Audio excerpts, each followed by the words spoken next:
একজন খেলোয়াড়কে অবশ্যই আমরা সর্বোচ্চ নিরাপত্তা দিব এবং যে কোনো ধরনের অভিযোগ থাকলে সেটা তো আইনি বিষয়ে ভিন্ন সে বিষয়ে আমি কোনো মন্তব্য করতে পারি না। আইন মন্ত্রণালয় বিষয়ে একটা স্পষ্টতা দিয়েছে। আমরা সাকিব আল হাসানের নিরাপত্তার কথা ইতিমধ্যে বলেছি এবং সেটা আমরা নিশ্চিত করব এবং আমিও ব্যক্তিগতভাবে চাই এরকম একজন প্লেয়ার যার দেশের জন্য এত অর্জন রয়েছে তিনি বাংলাদেশেই তার যেহেতু টেস্ট শেষ করতে চাচ্ছেন সে ফেয়ারওয়েলটা পাক, এটা আমার আশা থাকবে। আজকের খেলা দেখার পর আমি বাংলাদেশের নারী ক্রিকেট দলের সফলতার ব্যাপারেও আশাবাদী। আমি মূলত এসেছি যেহেতু এই নারী বিশ্বকাপটা বাংলাদেশে হওয়ার কথা ছিল, এক্সট্রাঅর্ডিনারি সিচুয়েশনের কারণে আমরা পারিনি, কিন্তু বাংলাদেশি হোস্ট হয়ে দুবাইতে এটার ভ্যান্যুটা আছে, তো সেজন্যই যেহেতু আমরা হোস্ট সেই জায়গা থেকে পরিদর্শন করা এবং একই সাথে আইসিসি একাডেমি মাঠ ঘুরে দেখেছি এখানকার যেই স্পোর্টস ইনফ্রাস্ট্রাকচার সেটা বাংলাদেশে কীভাবে আমরা করতে পারি এবং বাংলাদেশের স্পোর্টস ইনফ্রাস্ট্রাকচার কীভাবে ভালো করতে পারি আরও এখান থেকে শিখে সেই শিক্ষাটা নিয়ে সেজন্য মূলত আশা আর কি। আমরা অনেকগুলো পদক্ষেপ নিয়েছি এবং সেগুলোর কার্যক্রম চলমান আছে। আমরা প্রত্যেকটা জেলা ক্রীড়া সংস্থা, উপজেলা এবং বিভাগীয় ক্রীড়া সংস্থাগুলো ভেঙে দিয়েছি, আবার পুনর্গঠনের কার্যক্রম চলমান আছে। আমরা মূলত বাংলাদেশের ক্রীড়াঙ্গনটা যেভাবে ঢাকা কেন্দ্রিক হয়ে গিয়েছিল, যে কারণে আমরা আসলে আমাদের লাইন আপ এবং প্রান্তিক অঞ্চল থেকে খেলোয়াড়দেরকে উঠিয়ে আনতে পারছিলাম না, সেই জায়গাটাকে অ্যাড্রেস করার জন্য আমরা আবার এটা বিকেন্দ্রীকরণ করার কথা ভাবছি এবং আপনারা জানেন জেলা টুর্নামেন্টগুলো নিয়ে স্থবিরতা আছে দীর্ঘ। আমরা আগামীতে যেন প্রতি বছরই জেলা টুর্নামেন্ট আয়োজন করতে সক্ষম হই সেটা নিশ্চিত করব এবং একই সাথে স্পোর্টস ইনফ্রাস্ট্রাকচারও আমাদের অনেক ডেভেলপমেন্ট করার সুযোগ আছে, যেহেতু সেটা মন্ত্রণালয়ে সরাসরি আমরা দেখি। সেই জায়গা থেকে আমরা আরও যেমন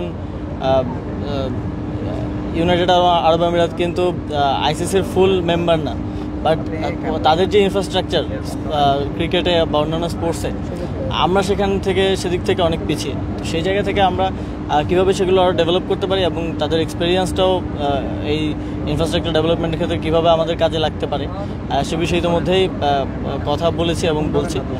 সামনের দিনে বাংলাদেশের স্পোর্টসকে একটা অনন্য উচ্চতায় নিয়ে যাওয়ার জন্য আমরা কাজ করব। বৈদেশিক কর্মসংস্থান বিষয়ক মন্ত্রণালয়ের যে সেক্রেটারি আছেন তার সাথে কথা বলে এসেছি যে আসলে কী কী সমস্যা আছে যেটা আমাদের অ্যাড্রেস করা দরকার এবং সে বিষয়ে এখানকার আমাদের লেবার কনসুলেট সহ আরও যারা অথরিটি আছেন তাদের সাথে আমি কথা বলেছি এবং একই সাথে আমি এখানকার যারা আমাদের বাংলাদেশি যারা কমিউনিটি আছে তাদের সাথে কথা বলবো এবং একই সাথে যারা ওয়ার্কার আছে যারা বিভিন্ন ধরনের সমস্যা ফেস করছে সেগুলো জেনে যাওয়ার চেষ্টা করব তাদের থেকে সরাসরি এবং সেটা বাংলাদেশে গিয়ে সমাধানের জন্য ব্যবস্থা নেওয়া।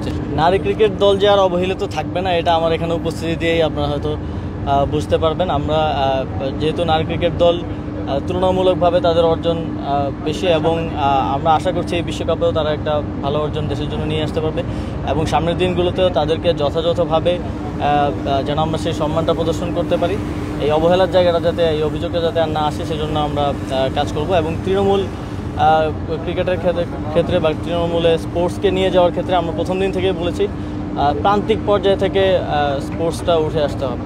এটা মানে টপ টু বটম অ্যাপ্রোচ হলে হবে না, bottom to top approach, bottom up অ্যাপ্রোচে কাজ করতে হবে এবং সেজন্য আমরা জেলা টুর্নামেন্টগুলো চালু করব এবং এছাড়াও আপনারা জানেন যে জেলা ক্রীড়া সংস্থাগুলো পুনর্গঠন হচ্ছে, তারা যেন তাদের কাজটা ভালোভাবে পালন করে সেজন্য আমরা এই প্রোগ্রেস রিপোর্ট থেকে শুরু করে এই জবাবদিহিতার জায়গাটা নিশ্চিত করব।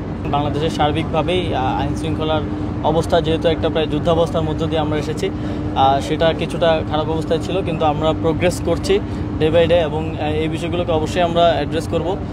প্রবাসীদের রেমিটেন্স এবং পোশাক খাতে দুইটা দিয়ে আসলে বাংলাদেশের অর্থনীতি দাঁড়িয়ে আছে।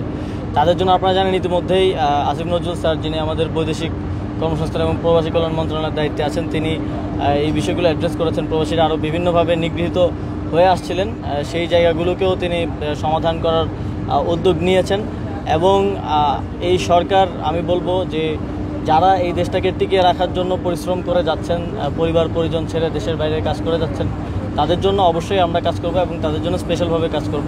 আপনারা জানেন ইতিমধ্যেই প্রবাসী যারা রেমিটেন্স পাঠান তাদেরকে কোনো প্রকার জামানত ছাড়াই 10 লক্ষ টাকা ঋণের ব্যাপারে বাংলাদেশ ব্যাংক একটা সিদ্ধান্ত দিয়েছে।